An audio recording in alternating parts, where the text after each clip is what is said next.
ওই মেয়েটা রুটি রেখে দিয়েছেন বাবা, আর জায়নামাজ বিছায়া ওই মা নামাজ পড়তেছিল। যেমন নামাজ পড়ছেন মা গো, আর ওই আল্লাহওয়ালা ফকির ওই মেয়েটার গেটে গিয়া যেন ঠক ঠক করে আওয়াজ দিচ্ছেন। যেমনই আওয়াজ দিয়েছেন বাবা, ওই মা ডান দিকে সালাম ফিরাইয়া বাম দিকে সালাম ফিরাইয়া যেমন দরজা খুলে দেখছেন বাবা, একজন আল্লাহওয়ালা ফকির দাঁড়িয়ে আছেন। জিজ্ঞেস করছেন, বাবা কি খবর, কোথায় থেকে আসলেন? ওই ফকির বলছেন, মা আমি 7 দিনের ভুকা পিয়াসা মা, আমি ডগরে ডগরে নগরে নগরে ঘুরেছি মা, কেউ আমাকে খাবার দেয়নি মা। আমি জানি মা তুমি কোনোদিন ফকিরকে ঘুরাওনি, আর আজকেও ঘুরাতে পারবে না। যদি কিছু খাবার থাকে তবে আমাকে দিয়া দাও। ওই মেয়েটা চিন্তা করছে, আমার বাড়িতে তো 2টা রুটি দিয়ে তো দিব, আমরা স্বামী স্ত্রী না হলে কষ্ট করে থেকে যাব। কিন্তু মেয়েটা আবার ভাবছে, যদি আমি 2টা রুটি দান করি আর বাদশা যদি দেখে লাই, তবে আমার 2খানা হাতকে কেটে নিবে, গ্রাম থেকে তাড়িয়ে দিবে। না না, আমি কোনো মতে দান করব না। ওই মেয়েটা বলছেন, বাবা আপনি চলে যান, আমি আপনাকে দান করতে পারবো না। ওই ফকির বলছেন, ঠিক আছে মা। ফকির চলে যাচ্ছেন। মেয়েটা 5 ওয়াক্ত নামাজ পড়নেওয়ালি, মাথায় হাত দিয়ে চিন্তা করছেন, আল্লাহ আজকে ফকিরকে ঘুরিয়ে দিলাম, কাল হাসরের মাঠে আমার নবীর সামনে আমি জবাব দিতে পারবো না। একটা বাদশার ভয়ে আমি দান করলাম না। ওই মেয়েটা বলছেন, আল্লাহ জানি না আমার নসিবে যাই হোক না হবে, আমি ফকিরকে দান করে দিব। ওই মেয়েটা ডাক দিচ্ছেন, বাবা একটু কাছে আসো। ওই ফকির চলে আসলেন। মা বলো কেন ডেকেছ? ওই মেয়েটা বলছেন, বাবা আপনাকে আমি রুটি দান করতে পারি, তবে একটা শর্ত আছে। মেয়েটা বলছেন, বাবা আমি রুটি দান করতে পারি, একটা শর্ত আছে। বলছে, কি শর্ত মা? বলছেন, বাবা গো আমি দান করতে পারি, তবে এইখানে আপনাকে রুটি খেতে হবে না। কি করব? কোথাও জঙ্গলে গিয়ে খাবেন, যেন বাদশা যেন দেখতে না পাই। বাদশা যেন দেখতে না পাই, যদি দেখে তাহলে আমার 2খানা হাতকে কাটবে। ঠিক আছে দাও, তুমি রুটি দাও। যেমনই রুটি খানা দিতে গেছেন বাবা, যেখানে বাঘের ভয় হয় সেইখানে বাঘের সঙ্গে দেখা হয়। যেমনই 2টা রুটি দান করতে গেছে, বাদশার একটা চেলা দূর থেকে দেখে নিল। যেমন দেখেছেন বাবা, বাদশাকে খবর জানিয়ে দিল। বাদশা বলল, যাও মেয়েটাকে আমার কাছে ধরে আনো। মেয়েটাকে নিয়ে চলে আসিল। বাদশা বলল, মেয়ের আগে বলো তুমি কেন দান করেছ? মেয়েটা বলছেন, ওগো বাদশা নামদার, আমি কোনোদিন ফকিরকে ঘুরাইনি, তাই আজকেও ঘুরাতে পারলাম না। বাদশা বলল, ওরে তোরা কি আছিস রে? মেয়েটাকে গাছের সঙ্গে টাইট করে বেঁধে দাও, আর তার 2খানা হাত কেটে নাও। মেয়েটাকে গাছের সঙ্গে বেঁধে দিবেন। মেয়েটার সঙ্গে সঙ্গে বাবা বাদশার দুটা পা জড়িয়ে ধরে পড়ে গেল। বলছেন, ওগো বাদশা নামদার, যদি পারেন তবে আমাকে গ্রাম থেকে তাড়িয়ে দেন, আমার হাত দুইখানা কাটিয়েন না। মেয়েটা কেন পড়েছিল? ওই মেয়েটার কোলে মাত্র একটা 3 মাসের দুধ খাওয়া বাচ্চা ছিল। মেয়েটা ভাবছেন, যদি আমার হাত দুইখানা কেটে লাই, আমার কোলের বাচ্চাকে আমি স্থানে কেমন করে লাগাবো? ওই মেয়েটা বলছেন, ওগো বাদশা নামদার, যদি পারেন গো তবে আমাকে গ্রাম থেকে তাড়িয়ে দেন, আমার হাত দুইখানা কাটিয়েন না। বলতে লাগলো, ও মেয়ে রে, অন্যায় করেছো, শাস্তি তোমাকে নিতে হবে।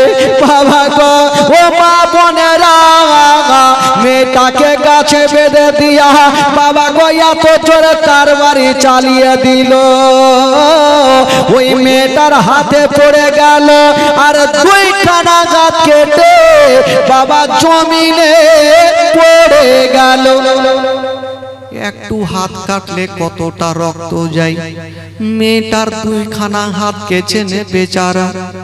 বাবা গো কাটা হাত দিয়ে যেন টস টস করে রক্ত ঝরছে। বাদশা বলল, বড় তোরা কে আছিস রে? এই বাচ্চা দুটাকে ধরো তো, কার আছে?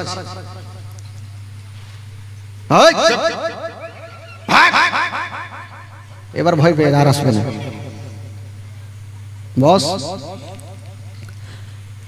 বাবা গো, ওই মেয়েটা বলছেন, বাদশা বলল, যাও এ দুইখানা হাতকে নদীতে ভাসিয়ে দাও, আর মেয়েটাকে ধাক্কা দিয়ে গ্রাম থেকে তাড়িয়ে দাও। মেয়েটা বলছেন, ওগো বাদশা নামদার, আমার হাত দুইখানা কেটেছেন, আমাকে গ্রাম থেকে তাড়ায়েন না, কারণ এই গ্রামে আমার শ্বশুর বাড়ি, এই গ্রামে মায়ের বাড়ি, অন্য জায়গাতে কেউ নাই, আমাকে গ্রাম থেকে তাড়াইও না। বলছে, ওরে মেয়ে রে, অন্যায় করেছো, শাস্তি তোমাকে নিতে হবে। দুঃখিনী মাকে ধাক্কা দিয়ে তাড়াচ্ছেন বাবা, কাটা জায়গা দিয়ে রক্ত ঝরছে।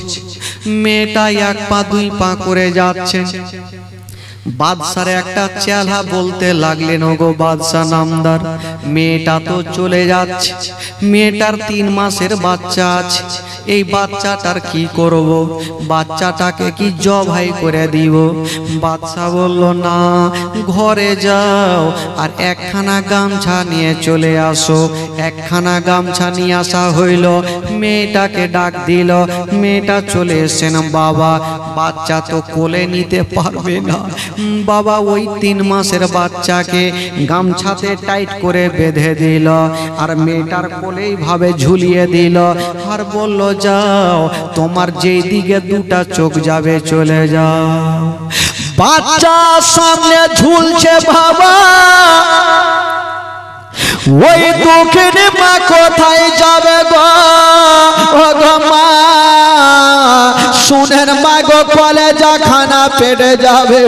ওই অবস্থায় ওই দুঃখিনী মা বাচ্চা সামনে ঝুলছে, আর কাটা হাত দিয়ে টস টস করে রক্ত ঝরছে। আর বাবা গো জঙ্গলে পৌঁছে গেল, যে রাস্তা দিয়ে হেঁটে যায় ওই রাস্তা যেন রক্ত হয়ে যায়। হঠাৎ করে একটু দূরে গিয়া বাবা গো একটা পাথরের উপরে বসে গেল।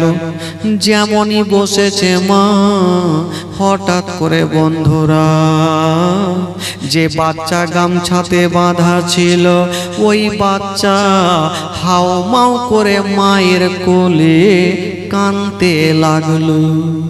যদি আমার মা বোনেরা জানে বাচ্চা বাচ্চি যদি মায়ের কোলে কাঁদে গো, সঙ্গে সঙ্গে স্থানে লাগাবে, দুগ্ধ পান করাবে।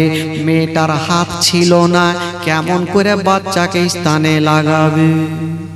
হায় রে দুঃখিনী মা, বাবা গো চোর করে কাঁদতে আরম্ভ করেছেন। আল্লাহ আমি মা গোয়া নিজের সন্তানকে আমি দুগ্ধ পান করাতে পারি না। মেয়েটা ভাবছেন আল্লাহ, তবে কথাই বলে বাবা সন্তান যদি কান্দে গো তার থেকে মায়ের কলেজা খানা বেশি কাঁদে। সন্তান যদি দুঃখ পায় তার থেকে মা বেশি দুঃখ পায়। যখন সন্তানটা মায়ের কোলে কাঁদে মার মনে সন্দেহ হয়ে গেল, আল্লাহ আমার সন্তান হয়তো দুগ্ধ পান করার জন্য কাঁদছে, দুগ্ধ পান করাতে পারবো না। যদি অল্প পানি পাই আমার সন্তানকে অল্প পানি দেব। ওই মেয়েটা গোটা জঙ্গলে দৌড়াদৌড়ি করে গো। হঠাৎ করে একটা বিশাল বড় নদী দেখা গেল। মেয়েটা দেখছেন নদীর দিকে বড় বড় ঢেউ চলছে। মেয়েটা ভাবছেন আল্লাহ এই নদীতে কেমন করে নামবো। আবার ভাবছেন আল্লাহ যদি নদীতে নেমে যাই আমার তো হাত নেই, কেমন করে পানি তুলে আমার সন্তানের মুখে দিব। মা কাঁদতে লেগেছেন, বাবা গো বসে কান্দে।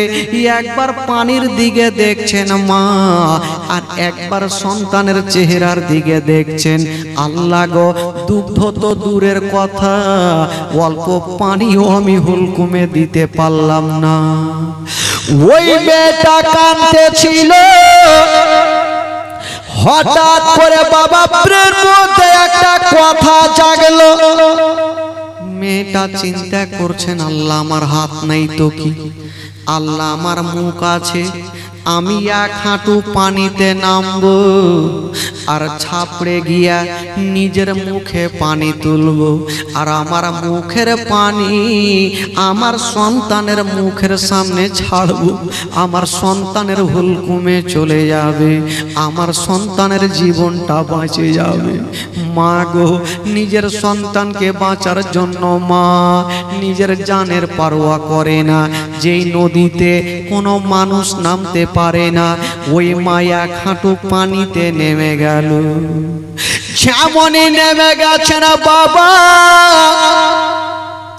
মা বলছেন ওরে লাডলা দুলারা, ওরে কলেজার পারা, ওরে নয়নের তারা, আর তুমি চোখের পানি ফেলিও না, আর তুমি কান্দিও না বেটা। এখনই পানি মুখে তুলবো, তোমার মুখের সামনে ছাড়বো, আমার মুখের পানি তোমার হুলকুমে যাবে বেটা, তোমার জীবনটা শান্তি হবে। মা জানে না নসিবে কি ঘটনা ঘটে গেল। বাবা পানির ঢেউ চলছে, মা শক্ত করে দাঁড়িয়েছিল। যেমনই ছাপড়ে গিয়ে মুখে পানি তুলেছেন বাবা, এখনো পানি তুলে লম্বা হয়ে যেমনই দাঁড় হতে যাবে, যে বাচ্চাটা গামছাতে বাঁধা ছিল গিরহা কেমন করে খুলে গেল, আর ওই কোলের বাচ্চা ভয়ঙ্কর নদীতে পড়ে গেল। যেমনই বাচ্চা নদীতে পড়েছে, ওই মেয়েটার হাত নেই, কেমন করে বাচ্চাকে তুলে বুকে নিবে। বাচ্চা পানিতে বাবা ডুবছে আর উঠছে, ডুবছে আর উঠছে, চোখগুলা যেন বড় বড় করছে। এমন কোনো মা নেই সন্তান যদি পানিতে ডুবে মা দেখতে পারবে না। বাবা বেচারা দরদিনী মা দেখছেন সন্তান চোখের সামনে ডুবছে, কিন্তু মা সন্তানকে ধরতে পারে। হায়রে দরদিনী মা, বাবা গো ওই সন্তানের সামনে তাকিয়ে তাকিয়ে দেখছেন আর বলছেন আল্লাহ গো আমার নিজের সন্তানকে কি আমি বাঁচাতে পারবো? বাচ্চা কোথায় হাবুডুবু করতে করতে যেন কোথায় হারিয়ে গেল। হায়রে দরদিনী মা, হাত নাই, পায়ের ইশারা করে গোটা নদীতে ঘুরছে, বাচ্চা পাওয়া গেল না। কানতে কানতে যেন উঠে গেল নদী থেকে। হাত দিয়ে রক্ত ঝরছে, চোখ দিয়ে পানি, বুক ভরা ব্যথা। বাবা গো কাঁদছেন আর দোয়া করছেন, আল্লাহ আজকে যদি আমি দুটা রুটি দান না করতাম আমার এই অবস্থা হতো না। আল্লাহ আমার হাত দুইখানা কাটা হইতো। ওই মেয়েটা কাঁদতে ছিল, আল্লাহ তুমি ছাড়া কেউ নেই। যেমনই দোয়া করা আল্লাহর দরবারে দোয়া কবুল হয়ে গেল। দুটা ছোট ছোট বাচ্চা জঙ্গলের দিক থেকে ওই মেয়েটার কাছে চলে আসলো। বলছেন মা গো, মা তুমি কাঁদছো কেন মা? মেয়েটা বলছেন বাবা তোমরা কে বলো, কোথায় থেকে এসো বলো। বলছেন মা গো তুমি কাঁদছো কেন আগে বলো। বলছে বাবারে আমার কোলের বাচ্চা নদীতে পড়ে গেছে তার জন্য আমি কাঁদতেছি। বাচ্চাগুলা বলছেন মা গো তুমি চিন্তা করো না মা, এখনই আমরা নদীতে যাব আর তোমার সন্তানকে খুঁজে নিয়ে চলে আসিব। মেয়েটা বলছেন বাবারে আমার সন্তান চলে গেছে, আমি কেঁদে কেঁদে সহ্য করে নেব বেটা, তোমরা ও যদি ডুবে যাও তোমার মা সহ্য করবে না। কথা চলছে বাবা, একটা বাচ্চা পানিতে ঝাঁপ দিয়ে দিল। যেমনই ঝাঁপ দিয়েছেন মা 5 মিনিট পরে উঠে আসিল, খালি হাতে আসলো না। ওই বাবা গো ওই মেয়েটার হাত কেটে যে নদীতে ভাসিয়েছিল ওই বাচ্চাটা বাবা দুইখানা হাতকে নিয়ে চলে আসিল। যেমনই নিয়ে আসিল বাবা ওই মেয়েটার কাটা জায়গাতে বাবা লাগিয়ে দিয়েছেন, আর যেমনই লাগিয়েছেন বাবা ওই মেয়েটার কাটা হাত ভালো হয়ে গেল। আর একটা বাচ্চা ডুব দিল বাবা গো 5 মিনিট পর উঠে আসিল, খালি হাতে আসলো না। একটা কোলের বাচ্চা 3 মাসের বাচ্চা যে পানিতে পড়েছিল এখন পর্যন্ত কিছু হলো না, জীবিত অবস্থায় তুলে এনে ওই মায়ের বুকে ফিরিয়ে দিল। বাচ্চাগুলা চলে যাবে না। মেয়েটা বলছে না বাবা রে আমার এত উপকার করেছো বাবা, তোমাদের নামটা কি বলো? বাচ্চাগুলা বলছেন মা গো তুমি কি আমাদের চিনতে পারলে না? বললো কে রে বাবা? বলছেন মা গো তোমার যার কারণে তোমার হাত দুইখানা কেটেছিল মা, যে রুটি দেওয়ার কারণে 2টা রুটি তুমি দান করেছিলে মা, আমরা হলাম সে 2টা রুটি মা, আমরা হলাম 2টা রুটি মা, আল্লাহর তরফ হইতে মা তোমার কাছে এসেছি মা তোমার উপকার করার জন্য।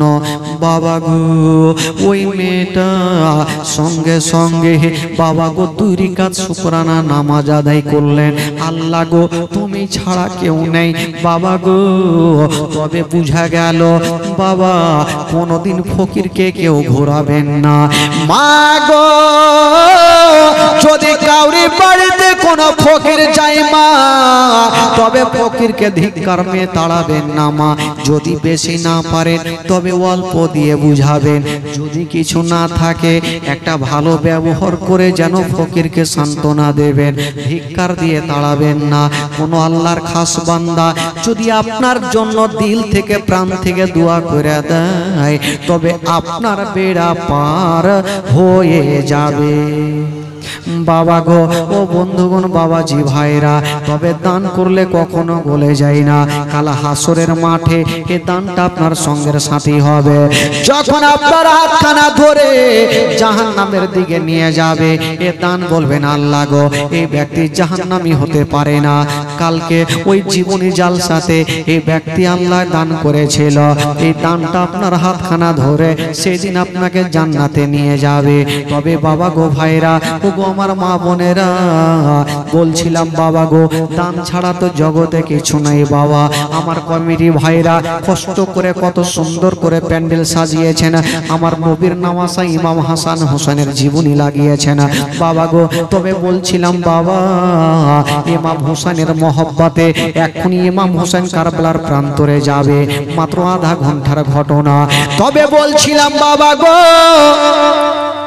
যারা সত্যিকারী আলে বাইতের ছেলেদের ভালোবাসে, আমার নবী পাক বলেছিলেন যারা আমাকে ভালোবাসতে চাও তারা আমার আহলিয়াদেরকে ভালোবাসো। আমার আহলিয়াদেরকে যারা খুশি করে দিল, আমি নবী খুশি হয়ে গেলাম বাবা গো। ইমাম হাসান হোসেনের মহব্বতে যদি পারেন বাবা, তবে 10টা খোদার বান্দা মাত্র 500 করে টাকা। ইমাম হোসেনের মহব্বতে ইমাম হোসেন কারবালার প্রান্তরে যাবে বাবা, 500 করে টাকা যদি পারেন বাবা গো। তবে শেষের সময়, শেষ দোয়াতে, এই গভীর রাতে একটা প্রায় পার হয়ে গেল, একটা কোন খোদার বান্দা যদি 500 টাকা পারেন, একটু হাত তুলেন ভাই, ইমাম হোসেনের মহব্বতে একটু তার জন্য দোয়া করে দেব। ও যুবকেরা, যদি পারেন গো, তবে পবিত্র সভাতে 500 করে টাকা, কাউরি কাছে বেশি চাইনি। ওই যে আমার চাচা 500 টাকা, সুবহানাল্লাহ মাশাআল্লাহ, বেশি চাইবো না ভাই, 500 করে টাকা পারবেন না ভাই ইমাম হোসেনের মহব্বতে, সুবহানাল্লাহ। এই যে একটা ভাই আমার 2000টা টাকা ইমাম হোসেনের মহব্বতে, কারণ ইমাম হোসেন এখনই কারবালার প্রান্তরে যাবেন বাবা গো, যার জীবনী আপনারা শুনতে এসেছেন। এই যে আমার ভাই 500 টাকা, নাজিমুল মেম্বার কোথায় থেকে, কাজীর হাত থেকে 500 টাকা, কুমেদপুর থেকে ওয়াসিম আকরাম 500 টাকা, কুমেদপুর থেকে রানা মেম্বার 1500 টাকা, ইটাহার থেকে আব্দুল সামাদ মাস্টার 3000 টাকা অনলাইন দিয়েছে, সুবহানাল্লাহ মাশাআল্লাহ। আচ্ছা, মার জন্য খালামার 500 টাকা দান করেছে, মাশাআল্লাহ। আমি জানি একটু যারা দিবেন মনে করছেন একটু চটচট করে দেন ভাই, কারণ ইমাম হোসেনকে কারবালায় নিয়ে যাব, যুদ্ধের ময়দানে নিয়ে যাব। ইমাম হোসেনের গলাটা কেটেছিল, এক্ষুনি আপনারা শুনতে পাবেন। কফিলউদ্দিন প্রধান 500 টাকা দিয়েছে। বেরাদরান ইসলাম, মাগো আর কিছু পুঁজি আছে খালা? না সব সিয়া দিয়ে শেষ হয়ে গেল। মাগো 500 করে টাকা মাগো, ইমাম হোসেনের মহব্বতে, সাকিনার মহব্বতে, মা আলী আসগারের মহব্বতে পারবে না মাগো, 500 করে টাকা একটু পাঠিয়ে দেন খালা, চটচট করে পাঠান। তবে বলছিলাম বাবা গো, একটু শেষের সময় শেষ দোয়া নেওয়ার জন্য আমি বলবো 500 করে টাকা। আর 3টা খোদার বান্দার কাছে একটু হাত তুলবেন ভাই, আজকে যদি না থাকে আপনি পরে দিন, সামনে বছর জীবনী হবে তখন দিন। একটা হবে না ভাই 500টা টাকা দেনেওয়ালা, একটা কোনো খোদার বান্দা একটু চট করে নিয়ে আসেন তো ভাই। এই যে একটা ভাই 500 টাকা দিয়েছে, আছেন কোন একজন? ওই যে একটা 500 টাকা হয়ে গেছে, সুবহানাল্লাহ মাশাআল্লাহ। একটু চটচট করে, দেরি করিয়েন না, একটা 500 টাকা নামটা লেখান, নাম লেখেন আগে, বলুন পরে আগে নাম গেলে লেখেন। হ্যাঁ, জবিদুল সাহেব 500 টাকা। আচ্ছা, পিছনে আমার ভাইরা বসে আছেন অনেকজন, ওই যে 500 টাকা ওখানে। আনসারুল সাহেব 500 টাকা। খালা আপনাদের মধ্যে কেউ নেই 500 টাকা দেনেওয়ালি খালা? সোনাগে এই যে 500 টাকা, ওই যে হাত তুলেছে ওখানে, দেখেন কে আছে। হ্যাঁ, এই গ্রামের মেম্বার সাহেব কি নাম? ওই মেম্বার সাহেব, সুবহানাল্লাহ। 1000 টাকা নগদ আর 4000 টাকা বাকি, সুবহানাল্লাহ। গ্রামের মেম্বার সাহেব 1000 টাকা নগদ আর 4000 টাকা বাকি, মানে 5000 টাকার দাতা। দেখেন বেরাদার,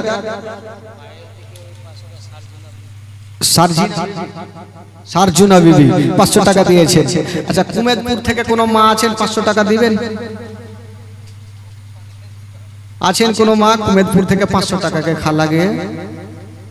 আর নাই, মনে হয় সব টাকা শেষ হয়ে গেছে, যা পেরেছে দিয়েছে, শেষ হয়ে গেছে, আরো দেনেওয়ালা আছে। তবে আমি বাবাদের ভাইদেরকে বলবো, সামনে বছরের জন্য একটা কোনো বাবা পারবে না গো, 5000 টাকা দেনেওয়ালা একটা কেউ নেই। শেষ ঘটনা বলবো ভাই, 5000 টাকা একটা কোনো যোগ্য বেটা একটা হাত তুলতে পারবেন? উঠান তো দেখি একটা মহব্বতে, যে মাকে ভালোবাসে, মার জন্য একটু হাত তুলতে পারবেন? পাহুল মানের মতো দাঁড়িয়ে যান যে মাওলানা সাহেব এই নবীর মাহফিলে আমার মার জন্য আমি 5000 টাকা দান করলাম, হুজুর দোয়া করে দিবেন। খোদার কসম জান থেকে প্রাণ থেকে দোয়া করবে। একটা ভাই আছে আমার আছেন 5000 টাকা দেনেওয়ালা, এই যে একটা হয়ে গেল, সুবহানাল্লাহ। এই শরীফুল সাহেব 5000 আর এই দিয়েছে 5000। হ্যাঁ হ্যাঁ, আর ভাই কি নাম? আব্দুল সুবহান, আব্দুল সুবহান 5000 আর শরীফুল সাহেব 5000। মাশাআল্লাহ। দেখেন বেরাদার, যারা দিবেন মনে করছেন না তারা কখনো পিছিয়ে থাকবে না। অবশ্যই দুইজন ভাই আমার 5000 করে টাকা পবিত্র সভাতে। আচ্ছা বলছিলাম 5000 একটাকে পিছন থেকে হবে না ভাই? একজন কে হবে না পিছন থেকে 5000 টাকা? একটা কোন খোদার বান্দা একটু হাত তুলুন তো ভাই। 5000 টাকা আছেন কেউ? একটা কোন যোগ্য বেটা দেনেওয়ালা, একটা প্রাণ খুলে মন খুলে একটা 5000 টাকা আছেন কেউ? মাগো আপনাদের মধ্যে 5000 টাকা কেউ পারবেন? খালা 1 বছর সময় থাকবে মাগো, কেউ দিতে পারবেন 5000? একটু কষ্ট করবেন, কষ্ট করে দিবেন। 5 মাসের টাকা গেল তো কি হইল মাগো? একটু চেষ্টা করেন, আপনারা টাইম দিলাম, একটু চেষ্টা করেন।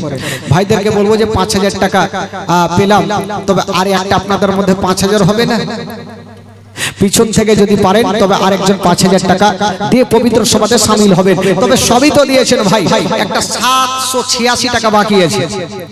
একটা হবে 786 টাকা দেনেওয়ালা, একটা হাত তোলেন, মাত্র 786 টাকা। সুবহানাল্লাহ। এই যে একটা হয়ে গেছে 786 টাকা। নামটা লেখান, নাম লেখান। 786 টাকা হয়ে গেছে।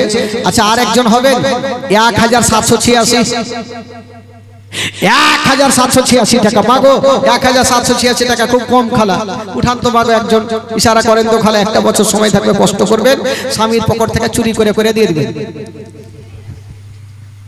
চুরি করিয়ে না খালা, ফুসলে নিয়ে জান্নাতে গেলে আপনি যাবেন, আমরাও যাব বলে ফুসলে নিয়ে খালা। আছেন কেউ? 1786 টাকা মা বোনদের তরফ থেকে আমি একটা নিব। যদি কোনো মা পারেন 1786 টাকা একটু পবিত্র সভাতে নামটা লেখান তো মা। কোন মা যদি পারেন একজন মা চট করে দিন ইনশাআল্লাহ। তবে ভাই বাবাজি আমার মা বোনেরা আপনারা দান করেছেন, তবে আসুন দোয়াটা করে ইমাম হোসেনকে কারবালার প্রান্তরে এবার নিয়ে যাব ভাই। শেষ দোয়া, শেষ ফাতিহা। আর দেখছেন সামনে শিরনিও চলে এসেছে, টুক টুক টুক টুক করে শিরনিও দেখছে চোখে চোখে ভাই। তবে আসুন যারা দিয়েছেন একটু তাদের জন্য মন খুলে। আসলো নাকি কিছু?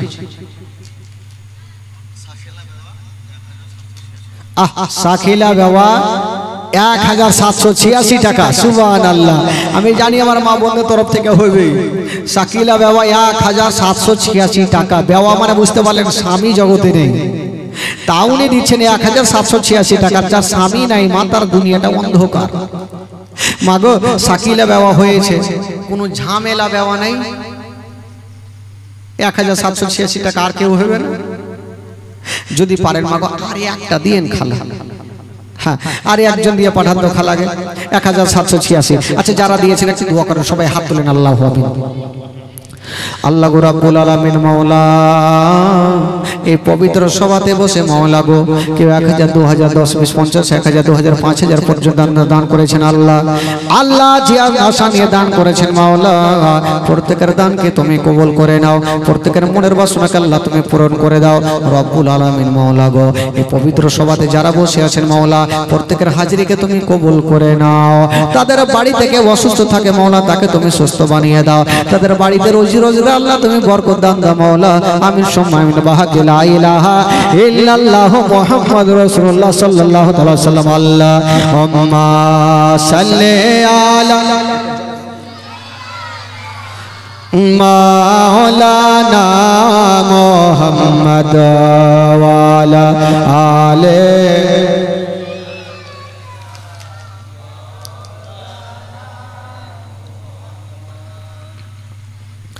Allahumma salli ala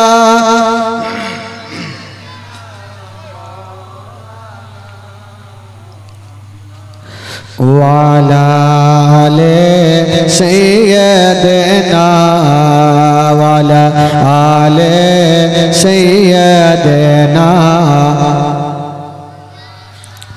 একবার মহব্বতে বলুন সুবহানাল্লাহ। আর বিরক্ত করব না, মাত্র একটা ঘটনা। একবার মহব্বতে হাত তুলে বলুন তো সুবহানাল্লাহ, জোরে বলুন ইয়া রাসূলুল্লাহ। আল্লাহর নবী নূরের নবী গো, আপনি নবী আমার জীবনের জীবন। দয়ার নবী মায়ার নবী গো, আপনি নবী আমার জীবনের জীবন। আপনি নবী আমার জীবন সাথী, অন্ধকার কবরের বাতি। আপনি নবী আমার নির্দনী আর দন। আপনি নবী আমার জীবন সাথী, অন্ধকার কবরের বাতি। আপনি নবী আমার নির্দনী আর দন।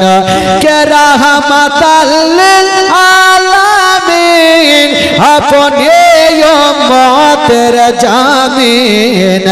গুনাহগার উম্মতের আপনজন। আল্লাহর নবী দয়ার নবী গো, আপনি নবী আমার জীবনের জীবন। দয়ার নবী মায়ার নবী গো, আপনি নবী আমার জীবনের জীবন। দেখিয়া হযরত বেলাল, প্রেমেতে হইয়া মাতাল।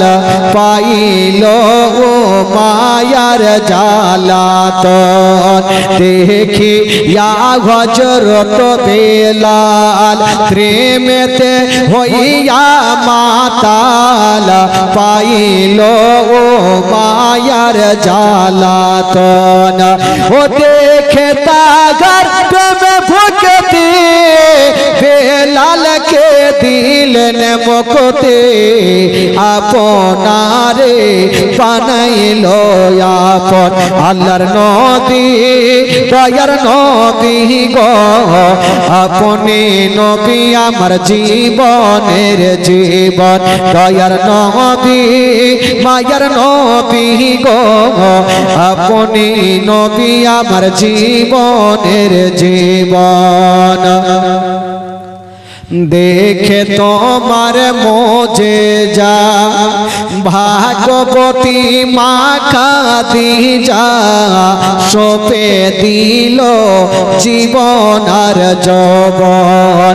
দেখে আপনার মোজেজা, ভাগবতী মা খাদিজা।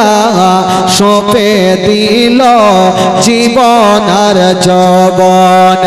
কে মাল দৌলত জাগা ছিল, চরণে সব সপিয়া দিল। কে মাল দৌলত জাগা ছিল, চরণে সব সপিয়া দিল। আপনারে বানাইল আপন। আল্লাহর নবী দয়ার নবী গো, আপনি নবী আমার জীবনের জীবন।